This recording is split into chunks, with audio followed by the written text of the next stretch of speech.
랄라하의 사연 드라마를 찾아주신 구독자 여러분 안녕하세요. 오늘은 반전 코미디 사이다 사연입니다. 기대해주세요. 그럼 바로 사연을 읽어보겠습니다. 안녕하세요. 저는 얼마 전 이혼 도장을 찍고 이제 누구의 아내도 누구의 며느리도 아닌 오롯이 내 인생을 새롭게 시작하는 30대 여성입니다. 대략 2년 6개월. 길다면 길고 짧다면 짧은 결혼 생활의 끝을 보고 말았는데요. 이혼 사유는 정말이지 어디 가서 말하기도 부끄러운 시어머니의 폭언과 남편의 폭행 때문이에요. 그것도 제가 첫 아이를 유산한 지 얼마 안 돼 그런 일을 당했으니 얼마나 억울하고 서럽던지요. 다시 생각해봐도 참을 수 없는 분노가 화르르르르 단전에서부터 끓어오릅니다. 제가 이혼을 결심하게 된 그 황당하고 억울한 사연 한번 들어보세요. 먼저 제 소개를 할게요. 저는 어려서부터 힘이 좀 유난히 센 아이였습니다. 체격이 크거나 덩치가 있는 것도 아닌데 악력이 어마어마하게 강했어요. 언젠가 명절이라고 시골 할머니 댁에 모인 친척 어른들이 재미삼아 초딩 팔씨름을 시켰는데 그 자리에서 저는 친척 아이들의 손등을 모두 넘겨버렸어요. 세상에, 아니 이 손이 팔씨름 여왕인데 잘하면 우리 집안에 천하장사 나오겠어. 아유 참 아버님도 애들끼리 장난으로 하는 건데요 뭘. 그래? 그럼 소은아 어디 저 오빠들하고 한번 팔씨름 한번 붙어보자. 누가 센지. 할아버지 명색이 한 끼에 라면 3개를 순삭하는 제가 초딩한테 질까봐요. 소은아 이리 와봐. 오빠하고 팔씨름 한번 해보자. 저는 할아버지를 기쁘게 해드리고 싶다는 단순한 마음으로 고딩 사촌 오빠의 손등을 으라차차 넘겨버렸습니다. 다시. 아까 먹은 튀김 때문에 손이 미끄러웠네. 다시 제대로 한번 해보자. 이번엔 이 오빠가 절대 안 봐준다. 손이 제대로 해. 응, 오빠. 우리 절대 봐주지 말기. 다시 손에 힘을 줬어요. 고딩 사촌 오빠의 얼굴은 점점 붉어지고 목에는 시퍼런 핏대가 섰지만 어라? 오빠 손등이 그냥 또 넘어가네요. 손목 꺾기는 반칙이지. 어린 게 반칙 붙었어. 다시 해. 얼마든지 들어와. 손이 계속해도 되겠어. 할아버지, 팔씨름이 너무 재밌어요. 이번에도 가뿐하게 고딩 사촌 오빠를 이기고 내친 김에 대딩 사촌 오빠의 손등까지 차례차례 하나씩 모두 꺾어버렸습니다. 그런데 조금 전 저를 뜨겁게 응원하던 것과 달리 이번엔 분위기가 찬물을 끼얹은 듯 급 싸늘해졌고 큰 어머니가 몹시 언짢은 듯 냉랭하게 말했습니다. 여자애가 힘이 세서 어디다 쓰려고. 좋을 거 하나 없다. 소은이 나중에 시집가긴 다 글렀다. 어쩔래? 엄마, 나 시집 못 가? 아니야, 괜찮아. 오빠들이 그냥 하는 말이야. 우리 손이 남자로 태어났으면 장군감인데. 아유, 그놈 참 누굴 닮았노? 제가 누굴 닮았냐고요? 할아버지도 잘 아시면서. 저는 엄마를 닮아 힘이 셌습니다. 저희 엄마는 한때 격투기 선수로 이름을 꽤나 알린 분이세요. 물론 격투기를 하시는 분들이나 잘 알까 모르는 사람은 모르는 그런 선수 출신이죠. 엄마는 저를 낳고 31살의 나이에 우연한 계기로 무에타이에 입문하셨어요. 여성 파이터로서 적은 나이가 아닌데도 4년 만에 킥복싱 챔피언 타이틀전까지 갈 정도로 발군의 실력을 보이셨죠. 결승에서 체력 저하로 크런치 상태가 되어 아쉽게도 준우승에 머무르셨지만 그의 한국 여자 격투기 챔피언이 제일 상대하기 힘들었던 경쟁자로 우리 엄마를 언급할 정도로 뛰어난 선수였어요. 여자 격투기 선수하면 얼핏 떠올리기에는 남자처럼 머리도 짧고 근육도 울퉁불퉁할 것 같죠? 그런데 우리 엄마는 체구도 크지 않고 머리도 단발에 귀여운 편이셔서 그냥 좀 다부진 느낌이 드는 정도였어요. 저에게는 한없이 자유롭고 아빠한텐 애교 넘치는 평범한 엄마였는데 정작 아빠는 100점 만점에 100점만큼 무서운 아내라며 농담인지 진담인지 모를 말을 하곤 했어요. 밖에서는 아무리 강하고 센 여자여도 내 앞에서는 약하고 여린 여자이길 바라는 것이 아빠의 진심이었기에 한때나마 격투기에 인생을 건 엄마와는 조금씩 사이가 멀어졌어요. 엄마는 저를 생각해서 격투기를 그만두셨어요. 선수 생활보다 결혼 생활을 우선으로 생각하셨던 거죠. 그래서 준우승을 한 이후로 더 이상 시합에 나가지 않으셨습니다. 그래도 격투기를 했던 가닥이 있어서 엄마의 복근은 식스팩이 언제나 선명했고, 저는 엄마와 목욕을 할 때마다 엄마 배를 빨래판 삼아 빨래를 하기도 했어요. 엄마 복근 최고, 빨래가 잘 되네. 그래? 우리 소은이도 복근 만들고 싶어? 응? 아니, 난 안 할래. 왜? 아빠가 싫어하잖아. 여자가 운동하는 거.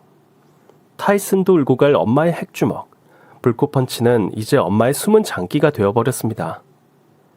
체육인보다 제육사랑맨이 된 엄마는 운동 대신 우동을, 근육 대신 수육을 선택하셨지만, 그럼에도 집안의 분위기는 좋아지지 않았고, 엄마와 아빠의 관계는 냉랭하다 못해 냉동 창고문을 활짝 열어둔 것처럼 싸늘하게 얼어붙을 때가 많았어요.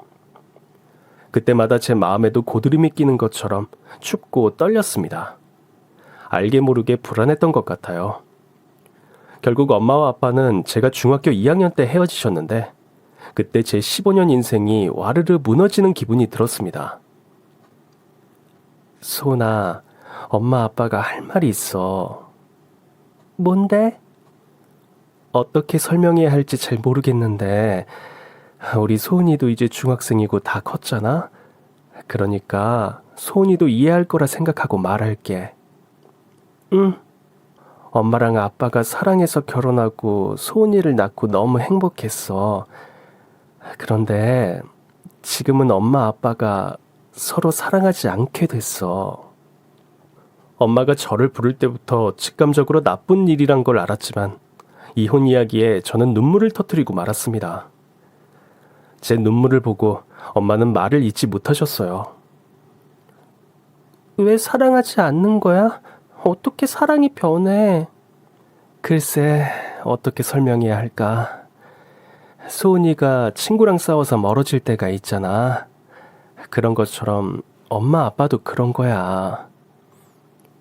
화해하면 안 돼? 엄마도 아빠도 노력하면 되잖아. 엄마 아빠가 서로 노력을 하고 시간을 가졌는데도 헤어지는 게 서로를 위해서 나을 것 같아. 그동안 불안하게 해서 미안해. 소은이는 이제 엄마와 아빠 중에 누구랑 살고 싶어? 저에게 주어진 선택의 시간은 정말 가혹했어요. 저는 길게 고민할 것도 없이 엄마와 살고 싶다고 말했습니다. 부모님이 아무리 숨기려고 해도 저도 알 건 알 나이였어요. 아빠에게 다른 사람이 생겨서 헤어진다는 것쯤 알 수 있는, 아빠가 그리던 순하고 여리여리한 여자였을 거라 짐작해요. 엄마는 이혼하고 받은 위자료로 스포츠용품 대리점을 차리셨어요. 그리고 매달 양육비는 제 대학 등록금과 결혼자금으로 꼬박꼬박 저금하셨고요. 그다지 어렵지 않은 넉넉한 형편이었지만 저는 공부에 집중하지 못하고 방황했습니다. 폭식과 과식으로 살이 급격하게 쪄서 한 마리 우람한 돼지 코끼리가 됐는데, 비만이 건강에 좋지 않다고 판단한 엄마가 저에게 운동을 권하셨어요. 엄마는 저를 데리고 아침마다 조깅을 하거나 배드민턴, 수영 같은 운동을 했어요. 때때로 격투기 기술도 알려주셨죠. 이렇게 상대를 넘어뜨린 상태에서 상대편 몸에 두 다리를 올리고 팔을 잡고 누를 건데, 상대 팔꿈치를 꺾어 둥글게 감싸면서 상대 팔을 누르는 거야. 어때? 엄마, 나 팔 부러지겠어. 그래, 이게 안봐야 팔 가로 누워 꺾기. 이 정도는 해줘야지 격투기라고 할 수 있지. 그만해, 아파. 이 정도는 초등학생도 할 수 있는 수준이야. 이번엔 킥 위주로 연습해보자. 엄마, 나 격투기 안 배울래. 왜? 무서워? 응. 소은아, 넌 어떤 여자가 되고 싶어? 공주님? 농담하지 말고. 생각해본 적 없어. 엄마는 어떤 여자가 되고 싶은데? 엄마는 강한 여자가 되고 싶어. 그래서 격투기를 배운 거야? 격투기를 잘하거나 싸움을 잘하는 게 강한 여자는 아니고 자신에게 당당하고 떳떳하고 자신을 사랑하는 사람이 강한 여자지. 모르겠어. 그래, 소은이 지금은 못해도 괜찮아. 노력하면 되니까 할 수 있지? 응? 뭔진 모르겠지만 할 수 있어. 엄마 덕분에 전 다시 예전 체격으로 돌아왔고 건강을 되찾았습니다. 힘도 여전히 셌어요. 고딩 때는 운동장 조회 시간에 픽픽 쓰러지는 친구들을 여러 차례 업고 뛸 수 있었고, 대학 땐 술 취한 친구들을 챙기는 척하며 은근슬쩍 주무르려는 선배들을 제치고 집까지 업어서 데려다 주기도 했습니다. 원치 않는 사람이 제 손목을 잡으면 세차게 뿌리칠 수 있고, 뺨을 때리면 뺨 때린 사람의 귀싸대기를 쳐넘길 힘이 있는 여성으로 성장했습니다. 그렇게 씩씩하게 대학을 졸업한 저는 등산화를 만들어 세계 수출하는 중소기업 기획실에 입사했어요. 그곳에서 남편을 만났습니다. 그때만 해도 기획실 윤대리로 불리던 동갑내기 회사 동기였어요. 윤대리는 하얀 피부에 귀여운 인상으로 재벌집 막내 아들 같은 부티와 귀티가 잘잘 흘렀고 당연히 인기가 많았죠. 사장님 비서부터 안내데스크 여직원까지 회사의 모든 여직원들의 관심과 사랑을 한 몸에 받았습니다. 소은 씨, 오늘 일 마치고 회사 미혼 남녀끼리 볼링 한 게임 어때요? 좋죠. 오랜만에 실력 발휘 한번 해볼까요? 스트라이크! 저기, 윤민기 대리님도 같이 가자고 해볼래요? 윤대리요? 정원 씨가 직접 물어보시면 되죠. 왜요? 둘이 내외하고 그러는 거예요? 그런 게 아니라 두 분 회사 동기니까 저보다는 더 편하실 것 같아서. 안 그래요? 그런가. 아까 보니까 오늘 일 많다던데. 한번 물어나 볼게요. 나중에 시간, 장소 문자로 알려주세요. 여직원들이 저를 사랑의 메신저로 쓰겠다면 전 흔쾌히 응해주리라 생각했습니다. 그 길로 사무실로 돌아갔는데 마침 윤대리가 정수기 물통을 교체하려고 낑낑대고 있었어요. 저는 그 모습을 보고 이때다 싶어서 윤대리에게 다가갔죠. 윤대리, 오늘 시간 되면 볼링 한 게임 어때? 안 돼. 나 오늘 야근해야 할 듯. 자. 이거 내가 도와줄게. 물통 줘봐. 나 열나 힘세거든. 가만히 보기만 하셔. 윤대리가 들려고 하는 물통을 굳이 제가 뺏어서는 어영차 물통을 들어 올리는데 그때였어요. 뽕! 가쁜 방귀 소리가 누구도 아닌 제 아랫배에서 뿌악 하고 터져 나왔습니다. 제 괄약근은 어쩜 이리도 눈치가 없는 걸까요? 제 얼굴은 불타는 고구마가 되어 시뻘겋게 물들었고 의도치 않게 저는 동기랑 방귀 튼 사이가 되었어요. 이거 참 난감하대요. 생리현상인데 뭐 괜찮아 하면서도 윤대리 입에선 웃음이 새어나와서 킬킬거렸어요. 야, 그만 웃어. 알았어. 오늘 일은 내가 무덤까지 가져갈게. 동기사랑 나라사랑 아니냐. 입 꾹 닫아줄게.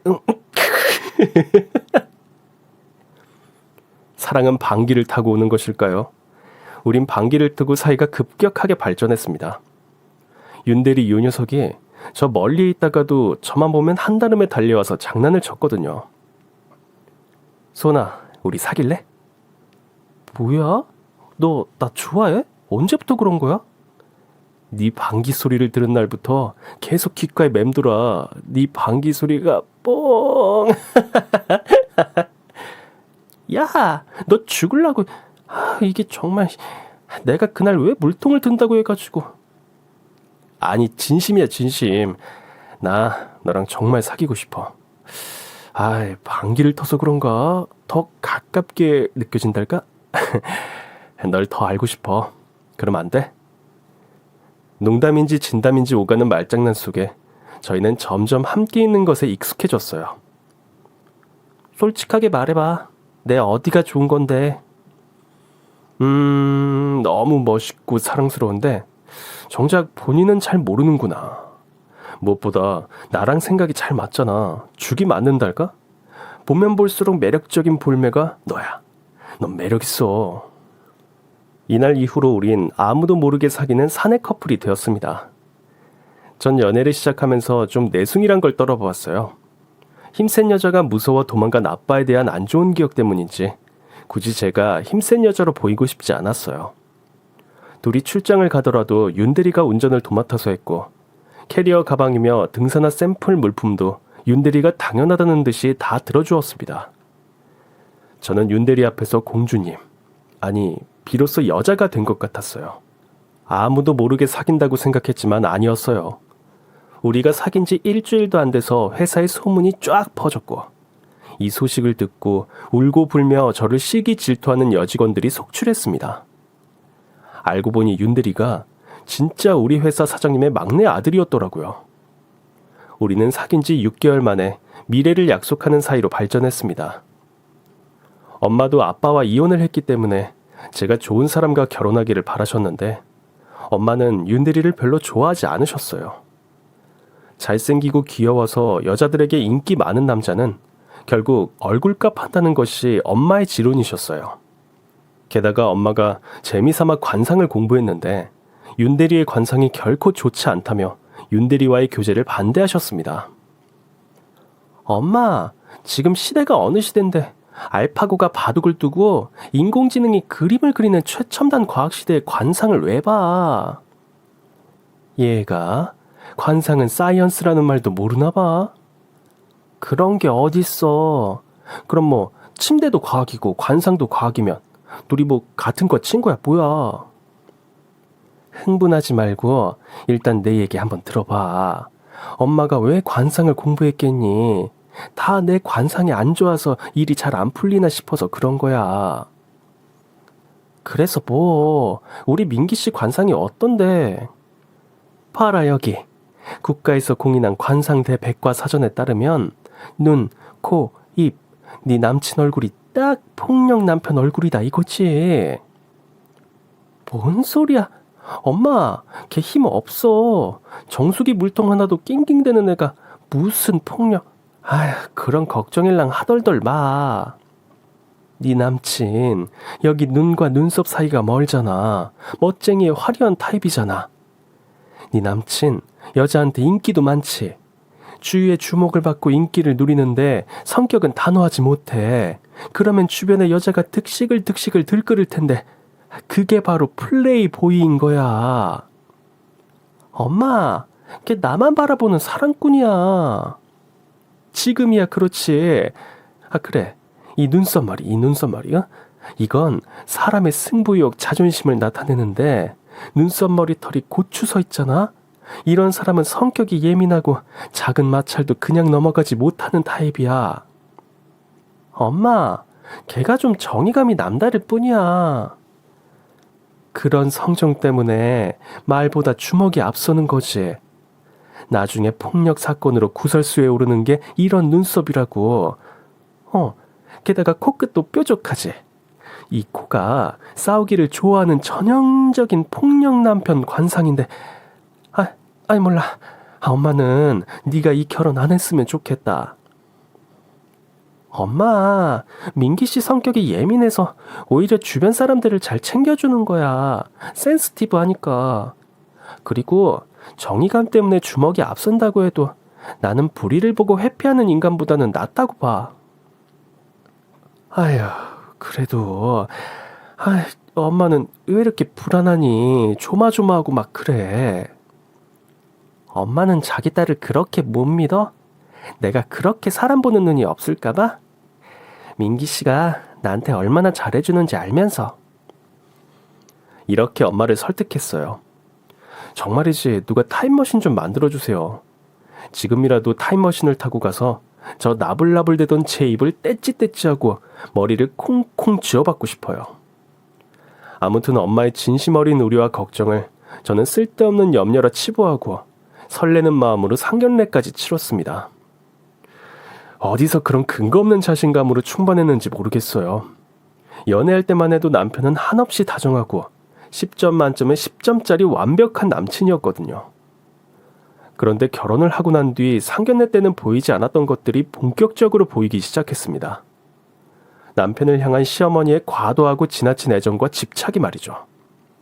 신혼여행을 마치고 시댁에 첫 인사를 드리러 간 자리였어요. 엄마가 이바지 음식을 준비해 주셔서 그대로 들고 갔습니다.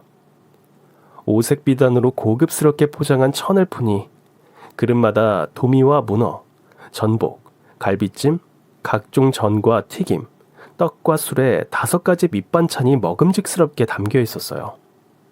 누가 봐도 어딜 내놔도 정성이 가득 담겨 있는 이바지 음식이었습니다. 어우, 반찬이 꽤 알차고 맛도 슴슴하니 우리 입맛에 딱 맞네. 아이고, 우리 민기 좋아하는 전복에 갈비찜까지 챙겨주셨어. 아유, 어머님이 참 센스 있으시네. 저희 엄마가 이바지 전문점에 주문하시긴 했지만 원래 요리 솜씨가 좋으세요. 그래? 어머니가 요리를 잘하시면 너도 요리 솜씨는 좋겠네. 안 그러니? 밥은 잘 못해도 라면, 파스타, 핫케이크, 프렌치 토스트 이런 건 정말 맛있게 잘해요, 어머니. 에? 우리 아들 입맛이 까다로운 거 알지? 양식, 중식, 프랑스 요리, 이태리 요리 다 필요 없어. 온니 한식 러버, 한식 입맛이라고. 네? 어머님, 민기 씨 스테이크에 파스타 엄청 잘 먹던데요? 그거야 외식이니까 특별하게 한 번씩 찾는 거지. 그게 밥이 되니? 자고로 한국인은 밥심 아니냐. 남편이 힘들게 돈 벌러 가는데 밥이라도 든든하게 먹고 가야지. 힘내서 일도 잘하지 않겠니? 집밥이요? 네, 어머니. 제가 한번 해볼게요. 결혼을 하면서 직장을 그만두었기에 저는 이번 참에 살림을 제대로 배워봐야겠다고 생각하고 있었어요. 그래서 아침으로 대충 된장국에 달걀 프라이 좀 굽고 김치에 김 이 정도면 되지 않을까 마음 편하게 생각했습니다. 그래, 잘 생각했다. 자고로 집밥이라 하면 역시 구첩반상은 되어야 밥을 먹었다고 할 수 있지. 안 그러니? 네? 구첩반상이요? 아침에 구첩반상을요? 적어도 구첩반상은 되어야지 남자가 힘을 쓰지. 너 아침에 빵 쪼가리 같은 걸로 때울 생각이라면 애저녁에 버려라. 절대 안 된다. 알겠니? 우리 새아기가 잘하겠지만 내가 널 믿어 의심치 않지만 만일 우리 귀한 아들 체중에서 100g이라도 빠지면 너 혼날 줄 알아? 네? 어머니, 구첩은 정말 저 자신 없어요. 아유, 안 되겠다 얘. 너 아침 밥상 매일 인스타에 업로드를 하든지 아니면 인증샷 찍어서 나한테 보내. 저는 깜짝 놀라 남편을 쳐다보았습니다. 놀랍게도 남편은 당연한 이야기라는 얼굴로 갈비찜을 개걸스럽게 처먹처먹하고 있었어요. 저보다 2살 많은 시누이는 저를 보며 픽 비웃고 올케 이제 큰일 났다 하며 혀를 끌끌 차는 거였어요. 올케, 우리 엄마가 농담하는 것 같지? 과연 그럴까? 절대 아니올시다. 드디어 지옥문 열리는 건가요? 웰컴 투 시월드. 하는데 무슨 농담을 저렇게 재수없게 하시나 싶었어요. 시부모님과 같이 살지 않으니 남편과 단둘이 신혼의 단꿈에 젖어서 행복할 줄만 알았지. 신혼여행을 다녀오자마자 혹독한 극기훈련 같은 시집살이가 기다리고 있을 줄은 상상도 못했습니다. 시어머니는 제가 진짜로 남편을 굶길까봐 노심초사하셨는지 다음날 진심으로 남편의 식사 인증샷을 보내라고 하셨어요. 저는 농담인 줄 알고 늦잠을 자다가 오전 7시에 시어머니 전화를 받고 깜놀했습니다.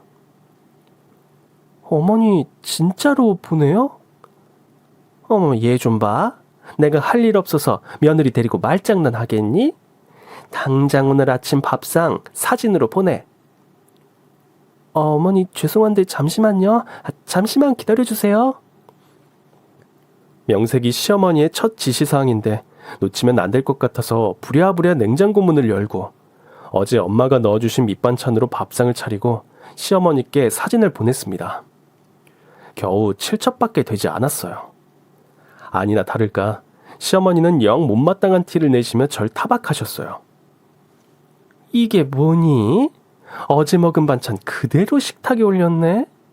어제 민기 술 마셔서 콩나물국으로 했어야지. 아휴, 네가 뭘 알겠니? 나중에 우리 집 왔다 가렴. 내 민기 좋아하는 반찬 챙겨뒀으니 그거 가지고 가. 그렇게 저는 아침 6시가 땡 하면 벌떡 일어나 남편에게 줄 구첩 반상을 차렸습니다. 도마를 꺼내 두부를 자르고 계란물을 입혀서 전을 부치느라 정신이 없는데도 제 귓가에선 시어머니의 목소리가 들리는 것 같았어요. 예, 5대 영양소를 맞춰 생선, 고기, 채소를 포함해 골고루 차려야지. 이것도 하다 보면 늘어서 30분이면 다 가능해. 자자, 허리업.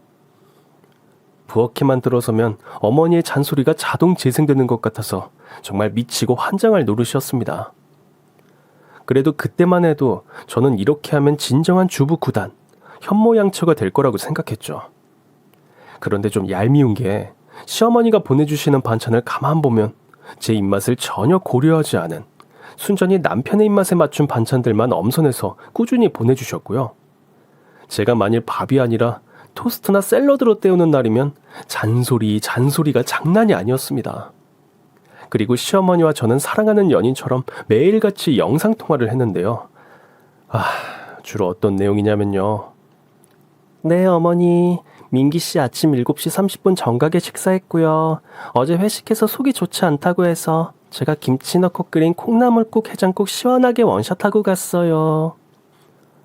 차는? 어제 술 마셨으면 아직 덜 깬 거 아니야? 그래서 같은 아파트에 사는 육과장님 차 카풀해서 간다고 하더라고요. 그래? 아유, 잘했다. 역시 우리 아들은 똑똑해. 네, 어머님. 예, 옷장 열어서 민기 내일 입고 갈 의상 좀 보자. 네, 어머니 준비해놨어요. 베이지색 올목 폴라티를 안에 받쳐 입고요. 요즘 유행하는 다크그린 컬러 정장으로 매치할 생각이에요. 여기에 카키색 피코트를 걸치면 내일 출근복 완성입니다. 구두는 갈색으로 준비했습니다. 피코트 말고 검정 롱코트로, 장갑은 다크그린 가죽으로 준비하렴. 네, 어머니. 참, 네가 민기 속옷 사이즈를 모르는 것 같아서 내가 팬티 몇 벌 주문했으니까 아마 오늘 택배로 너네 집에 갈 거다. 내일 출근할 때 거기서 레드 하나 꺼내 입혀라. 이번 주 운세에 빨간색이 행운의 색이라지 뭐니. 알겠지? 꼭꼭 빨간색으로 입혀. 네, 어머니. 저는 어느샌가 기계적으로 대답하는 네, 어머니 보시 되었습니다. 매일 같이 밥을 먹어야 했고 매일같이 영상통화를 했어야 했으며 매일매일 남편이 무슨 행동을 어떻게 했고 어떤 팬티로 입었는지까지 일일이 시어머니께 보고를 해야 했습니다. 그러다 어느 날 속이 메스껍기도 하고 컨디션도 좋지 않아서 인증샷과 영상통화 보고를 안 했더니 시어머니가 득달같이 저희 집으로 찾아와 씩씩대며 개칠할 연병을 떨었습니다. 야, 내 말이 말 같지 않니? 어디서 굴러먹은 개뼈다귀 같은 게 감히 우리 아들을 꼬셔서는. 야, 우리 집안에 들어왔으면 집안의 법도대로 순순히 따를 일이지. 그것도 못해? 대체 네가 할 줄 아는 일이 뭐니? 어머니, 저 매일 아침마다 6시에 일어나서 민기씨 아침 챙기고 어머니한테 일일이 보고하고 있잖아요. 오늘은 좀 몸이 안 좋아서. 근데 이게 어디서 따박따박 말대답이야? 그 순간 시어머니가 제 머리채를 사정없이 확 잡아 뜯었습니다. 저는 너무 놀라서 이성이 작동하기도 전에 손이 먼저 나갔어요. 저도 모르게 자동 반사로 어머니의 머리채를 똑같이 양손으로 잡고 야금야금 뜯어주었죠. 이거 안 놔? 어머니가 먼저 놓으세요. 이게 어디서 시어머니한테. 어머니가 먼저 머리채 잡으셨잖아요. 어디서 따박. 어머니 손 놓으시면 저도 손 놓을게요. 그래 좋다. 하나 둘 셋에 놓자. 네, 좋아요. 하나, 둘, 셋. 비겁하게도 시어머니는 손을 놓지 않으셨어요. 저도 힘을 빼려는 소나기에 다시 힘을 주어 야무지게 시어머니의 머리채를 잡았습니다. 어머니 먼저 놓으세요. 안 그럼 어머니 피 봐요. 이게 어디서 피 같은 소리야. 네가 먼저 놔 이거사. 우리 같이 놔요.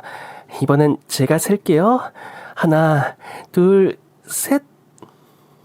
시어머니는 이번에도 손을 놓지 않으셨습니다. 저도 지지 않고 시어머니의 머리채를 잡은 손에 있는 힘껏 빡 하고 힘을 주었습니다. 아시죠? 제 어마무시한 악력. 시어머니는 으악 단말마의 비명과 함께 고꾸라지셨어요. 그러게 좋은 말 할 때 놓으시지 왜 쓸데없는 고집을 세우셔서는 피를 보시는지.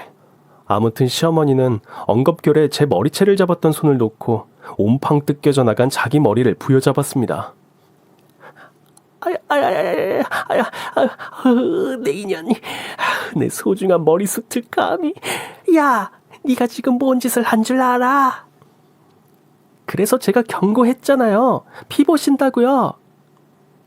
시어머니가 씩씩대면서 돌아간 뒤 저희 집 거실엔 우리들 손에 뜯긴 머리카락이 수북하게 나왔습니다. 엄마가 걱정하실까봐 전화도 못하겠더라고요. 당연히 남편한테 미주알 고주알 하소연을 했어요. 자기야, 어머니 왜 그러시는 거야? 원래 이랬어?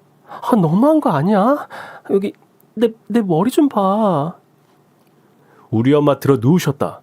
전치 2주는 나올 텐데. 이 폭력 며느리야. 무슨 말이야 그게. 난 최대한 할 만큼 하고 있어. 매일 아침 구첩 밥상 올리는 게 쉬운지 알아? 구첩 반상이 어려워? 그럼 7첩으로 한다고 그래. 뭐? 그게 무슨 말이야 방구야. 생각해보니 남편은 신혼여행 갔을 때부터 바뀌기 시작했어요. 비행기에서 내려서 수화물을 찾으러 갔을 때도 손에 휴대폰을 들고 딴짓을 하더라고요. 제가 넙죽 남편 거랑 제 걸 2개 다 들고 나왔어요. 장기 주차장에 세워둔 차에 가방을 싣는 것도 제 몫이었고 당연히 운전도 제가 했죠.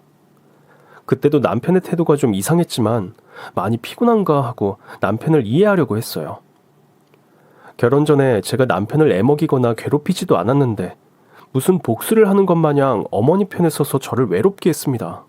언젠가부터 저는 내조라는 허울에 갇혀 남편 뒷바라지하는 가정부, 비서가 된 기분이었어요. 나 자기 비서야? 이 집 가정부야? 내가 뭘 잘못했어? 왜 이렇게 변한 거야? 연애 기간 6개월 동안 이악 물고 참았다. 나 원래 이런 놈이야. 뭐? 그게 무슨 말이야? 너가 예전에 방구를 튼 것처럼 나는 이제 내 참모습을 보여주는 거라고. 그럼 연애할 때 날 공주님처럼 대해준 건 다 연기였어? 너 바보니? 내 어장 안에 고기가 들어왔는데 낚은 고기에 먹이를 주는 놈이 어디 있어? 뭐? 그만해라. 당장 가방을 싸서 친정으로 달려가고 싶었는데 갑자기 헛구역질이 나왔습니다. 뭐야 더럽게. 세상에나 마상에나 이게 헛구역질이 아니라 입덧이었어요. 제가 임신을 하게 된 거예요. 제 임신 소식이 시댁에 전해졌고 그때부터 제 위상이 가정부 비서에서 임신부로 승격했는지 매일같이 해왔던 구첩반상 인증샷과 영상통화를 당분간 안 해도 된다고 했어요. 그러면서 임신부에게 좋다는 음식과 약을 하루가 멀다 하고 갖다 주시는데 저는 시댁 식구들이 우리 집 비밀번호를 누르는 소리만 들어도 심장이 떨릴 정도로 싫었어요. 옳게 편해? 요즘 편해서 좋지? 얼굴이 확 폈네. 부럽다. 언니 무슨 말씀이세요? 저는 적응 안 돼서 어지럽습니다. 인생이 그런 거야. 파출부하다가 대리모가 되기도 하고. 솔직히 파출부보다 낫잖아. 대리모가 된 기분 어때? 대리모라뇨. 언니 무슨 말을 그렇게 함부로 하세요. 그러니까 나처럼 결혼을 하지 말지 그랬어. 이거 영양제인데 임신 초기에 꼭 먹어야 한다고 엄마가 신신당부했어. 부디 이거 잘 먹고 뱃속에 애기 잘 지켜. 우리 올케 보험이잖아. 네? 아, 맞다. 임신하고 남 험담하면 나중에 아이가 그 사람 쏙 빼닮는 거 알지? 설마 나 닮은 애 낳고 싶으면 마음껏 욕해. 잘 있어. 나 간다.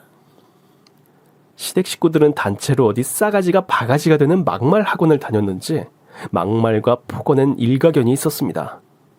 세계 막말 대회가 있으면 우리 신우가 세계 챔피언을 먹지 않을까 싶어요. 이런 시댁 식구들의 태도에 충격을 받아서였을까요? 임신 2개월 차로 넘어설 무렵 제 일생 최대의 시련이 닥쳤습니다. 늦은 밤 갑자기 배가 슬슬 아프더니 혈흔이 비쳐서 서둘러 산부인과로 달려갔습니다. 아무래도 유산인 것 같습니다.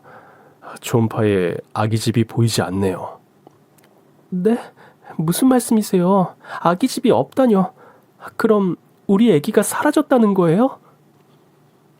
지금 당장은 실망스러우시겠지만 다음을 기약하시는 게 좋겠어요. 나이도 젊으니까 조만간 좋은 소식이 있을 거예요.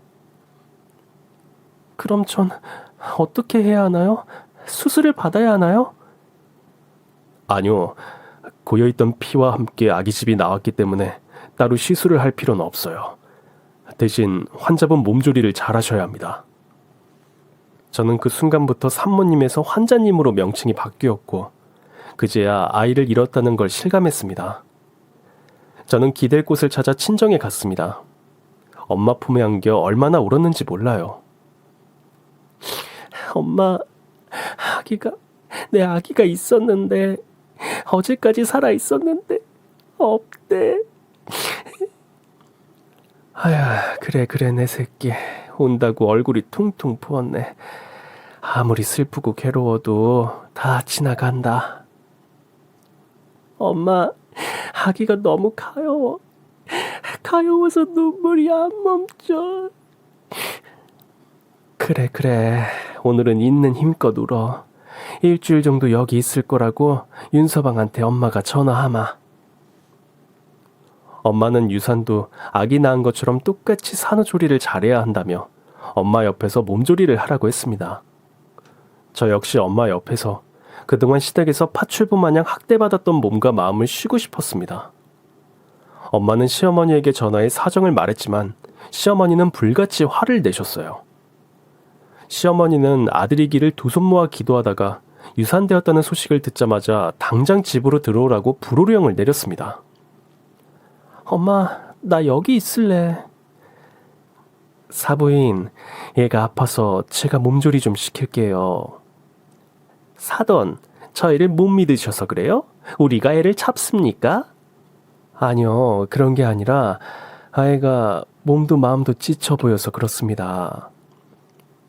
아니 뭐예요? 그럼 애가 지친 게 그게 저희 때문이랍니까? 아니에요, 사부인. 그런 거 아니고 애가 아프니까요. 그래서 저희가 몸조리 시키겠다는 거 아닙니까? 시어머니의 성화에 진땀을 빼는 엄마를 보면서 저는 그냥 집으로 들어가는 게 낫겠다 싶었어요. 제가 집에 들어서자마자 시어머니는 기다렸다는 듯이 입에 담을 수도 없는 쌍욕을 내뱉었습니다. 일전에 저한테 머리채를 잡혔던 것을 안가품하는 것 같았어요. 아유, 이 돌대가리년. 유산을 처했으면 집구석에 얌전히 처박혀있지 어딜 동네방네 소문내고 싸돌아다니길. 에휴, 이 미친 쌍판떼기를 아주 그냥 갈아 엎어줄까 보다. 엄마, 컴다운. 혈압도 높으신 양반이. 저게 머리를 폼으로 달고 다니니까 그러지. 유산했다고 어딜 쪼르르 친정엘 가? 유산한 거 가지고 유세란 유세는 다 떨어 그냥. 엄마, 지금 제일 슬픈 건 올케라고요. 이제 다시 파출부 직행인데 오늘 하루는 좀 봐줍시다. 때리는 시어머니보다 말리는 신우가 더 밉다는 말은 이래서 생긴 걸까요? 설상가상으로 남편까지 악담을 퍼부었습니다. 얘가 모자라서 그런 걸 뭘 알겠어. 아휴, 멍청하게 유산이나 하고 뭘 제대로 하는 게 없어. 이 무슨 콩가루 가족들 대화인가? 이게 사는 건가? 한숨이 나왔습니다. 아이를 잃고 눈물도 마른 저에게 시댁 식구들의 말은 모두 비수가 되어 제 가슴을 푹푹 찔렀고 저는 크게 상처 입었습니다. 그래도 나 하나를 믿고 응원하는 엄마를 생각하며 꼭 참았습니다. 저 인간들이 짓거리는 소리는 죄다 개소리야. 멍멍 잘도 짖는다. 라고 생각하며 끝끝내 무시하기로 했습니다. 그 다음날부터 시어머니는 매일같이 저희 집에 출근해서는 온갖 임신 비방을 전하며 질기게도 저를 괴롭혔습니다. 유명 한의원에서 타온 한약이야. 이건 먹으면 아들 생긴다더라. 그리고 이건 흑염소 진액이야. 여자 몸을 따뜻하게 해줘서 임신 cik방이라더라. 한 번은 웬 여자 속옷을 가져와서 저더러 입으라고 했어요. 이게 아들을 많이 낳은 여편네가 입던 팬티야. 이게 아들 임신하는데 그렇게 용하다더니 아이 뭐하고 있어. 얼른 갈아입어. 아이고 안되겠다. 너희들 침대 방향이 혹시 북쪽이나 서쪽인 거 아니니?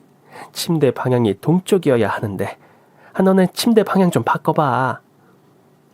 네 어머니. 저는 다시 내 어머니 보시되어 대답했습니다. 말을 고분고분 듣는 척했지만 시어머니가 준 약이며 팬티며 쓰레기 같은 그딴 물건들을 싹 다 갖다 버렸습니다. 물론 남편과 시어머니 몰래 말이죠. 그런데 이 정도로는 성에 안 차셨는지 시어머니는 새로운 큰 그림을 그리고 계셨어요. 그게 뭐냐면요. 바로 적과의 동침, 아니 시어머니와의 합가였어요. 어느 날 제가 거실에서 무기력하게 누워있는데 시댁에 다녀온 남편이 저를 발로 툭툭 차면서 이렇게 말하는 겁니다. 내일부터 엄마랑 살 거니까 그렇게 알아. 매일 저를 감시하는 것도 모자라서 이제는 같이 살면서 저를 괴롭히려는 걸까요? 무엇보다 제 의견은 묻지도 않고 일방적인 통보를 하는 것에 불같이 화가 났지만 계속되는 남편과 시어머니의 막말과 폭언에 넌더리가 나서 썩소가 절로 나왔어요. 저는 남편에게 이거나 먹어라 하고 가운데 손가락을 들어 올렸고 그걸 본 남편은 퓨즈가 끊어진 것처럼 제 배를 향해 발길질을 했습니다. 누가 보면 월드컵에 나간 메시인 줄 착각할 정도로 정신줄을 놓고 뻥뻥 발차기를 하는데 제 정신이 혼미했습니다. 뭐? 싫어? 싫다고? 네가 싫으면 어쩔 건데 이씨앙. 근데 그때 현관문 쪽에서 뭔가 와장창 떨어지는 소리가 들려서 남편과 저는 동시에 현관문을 바라보았습니다. 저한테 먹일 미역국을 한솥 끓여서 온 우리 엄마가 손을 놓고 넋이 나간 표정으로 입을 벌리고 서 있었어요. 장모님이 여기는 어떻게... 엄마는 한마디 말도 없이 물소처럼 무섭게 달려들어 남편을 마구 두들겨 팼습니다. 그동안 숨겨왔던 엄마의 현란한 격투기 기술, 타이슨도 울고 갈 메가톤급 불꽃 펀치가 남편의 복부와 얼굴에 제대로 내리꽂혔습니다. 엄마의 핵주먹에 남편의 코에서 코피가 터졌고 강냉이는 완전 탈탈 털려버렸어요. 그래도 분이 풀리지 않은 엄마가 남편에게 니킥을 날리고 그것도 모자라 남편 얼굴을 잡아서 무릎으로 찍으려고 자세를 잡는데 그때 깍 하고 시어머니의 비명소리가 들렸어요. 때마침 저희 집을 방문한 시어머니가 피투성이가 된 남편의 처참한 몰골을 보고 놀라서 비명을 지르며 엄마 머리채를 잡으려고 달려들었습니다. 엄마는 이소룡처럼 코를 쓱 닦으며 아류 기합 소리를 넣은 뒤 시어머니의 멱살을 잡아 패대기 쳤습니다. 그리고 이어지는 지옥의 백초크, 리어네이키드 초크 기술을 선보이셨습니다. 얼핏 보면 백허그처럼 보이지만 엄마는 완벽한 기술로 시어머니의 목을 두른 팔에 힘을 줬어요. 시어머니는 숨도 못 쉬고 손바닥으로 미친 듯이 바닥을 쳤습니다. 사부인 항버. 엄마는 시어머니를 옥죄었던 팔에 힘을 풀었어요. 그제야 숨을 쉬고 겨우 일어나던 시어머니가 남편이 찌그러져 있는 얼굴을 보고 또다시 엄마에게 달려들었습니다. 아니, 우리 아들 얼굴을 감히 개박살을 내? 엄마는 시어머니의 팔을 잡고 빙빙 돌려서 넘어뜨린 뒤 팔과 다리로 시어머니의 오른팔을 잡고 팔 가로 누워 꺾기, 안바 기술을 걸었어요. 팔이 꺾인 시어머니는 고통에 파르르 떨며 괴로워하셨어요. 이번에도 끙 소리를 내며 살기 위해 미친 듯이 탭을 쳤습니다. 이제 항복 몰라요. 항복이라고요, 항복. 엄마는 이번에도 시어머니의 오른팔을 풀어주었습니다. 시어머니는 끙 하고 겨우 일어섰는데 이번엔 저를 보고 미친 듯이 달려들었어요. 아유, 인연이 어디 우리 아들 얼굴을 망쳐놔. 저는 손을 내밀어 달려오는 시어머니의 이마를 그대로 막았습니다. 시어머니는 자신의 가속도를 이기지 못하고 그대로 뒤로 넘어졌어요. 엄마는 그대로 시어머니 배에 올라타고 금방이라도 시어머니의 얼굴을 때리듯이 핵주먹을 불끈 쥐었어요. 그때였어요. 아이고 사부인 살려주시오. 아유 살려주세요. 엄마는 주먹을 쥐고 한 마리 사자처럼 포효했습니다. 으아! 잠시 뒤 코피로 온 얼굴이 피범벅이 된 남편과 머리가 산발이 된 시어머니는 엄마 앞에 무릎 꿇고 두 손을 싹싹 빌었습니다. 아유, 잘못했습니다, 장모님. 목소리 봐라. 그것밖에 못 내나? 다시. 잘못했습니다. 사부인은요? 아유, 사돈 잘못했어요. 용서해 주세요. 자, 그럼 여기 녹음 중이니까 다시 한번 말해보세요. 오늘 누가 먼저 폭행하셨죠? 아, 네, 접니다. 저 민윤기. 제가 황소윤 배를 찼습니다. 몇 번을 찼지? 세 번이요. 정말 3번만 찼어? 생각해보니 4번. 그럼 자네도 나한테 싹커킹 4번 맞고 퉁치세. 어때? 네, 어머니. 싹커킥 달게 받겠습니다. 예. 자, 간다. 하나.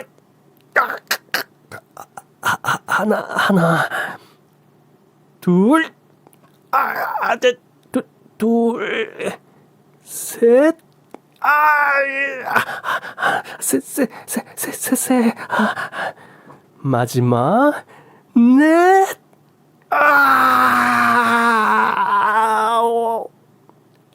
아이고 민기야. 아유 우리 아들 죽네. 그나마 엄마의 필살기인 안면 니킥을 남편과 시어머니에게 맛보이지 않아서 천만다행이라고 생각했습니다. 두 사람은 군말 없이 보복 없이 이혼 서류에 도장을 찍기로 합의했습니다. 시어머니의 폭언과 남편의 폭행으로 받은 저의 육체적, 정신적 피해에 대한 손해배상금 명목으로 위자료를 받았고요. 이제 친정집에서 엄마가 해주는 따뜻한 밥을 먹으며 다시 건강 회복 중에 있습니다. 들리는 소문에 의하면 엄마한테 죽도록 얼굴이 터진 전 남편 윤대리는 잇몸뼈까지 내려앉아서 임플란트를 하려고 해도 당장 시술이 불가능하다고 하네요. 당분간 앞니 빠진 개우지처럼 살아야 한다고 하니 그거 참 고소미인 거예요. 그렇게 한때나마 얼굴 하나는 반반했는데 그마저도 하자가 생겼네요. 물론 제가 윤대리를 반품한 제조 공장에서 알아서 잘 수리해서 쓰겠죠. 제가 알 바인가요?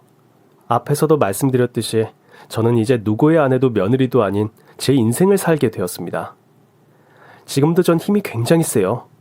혼자서 가구도 잘 옮기고 남자도 열기 힘든 차량 리모컨을 뚝딱 열고 배터리를 제 손으로 교체하기도 합니다.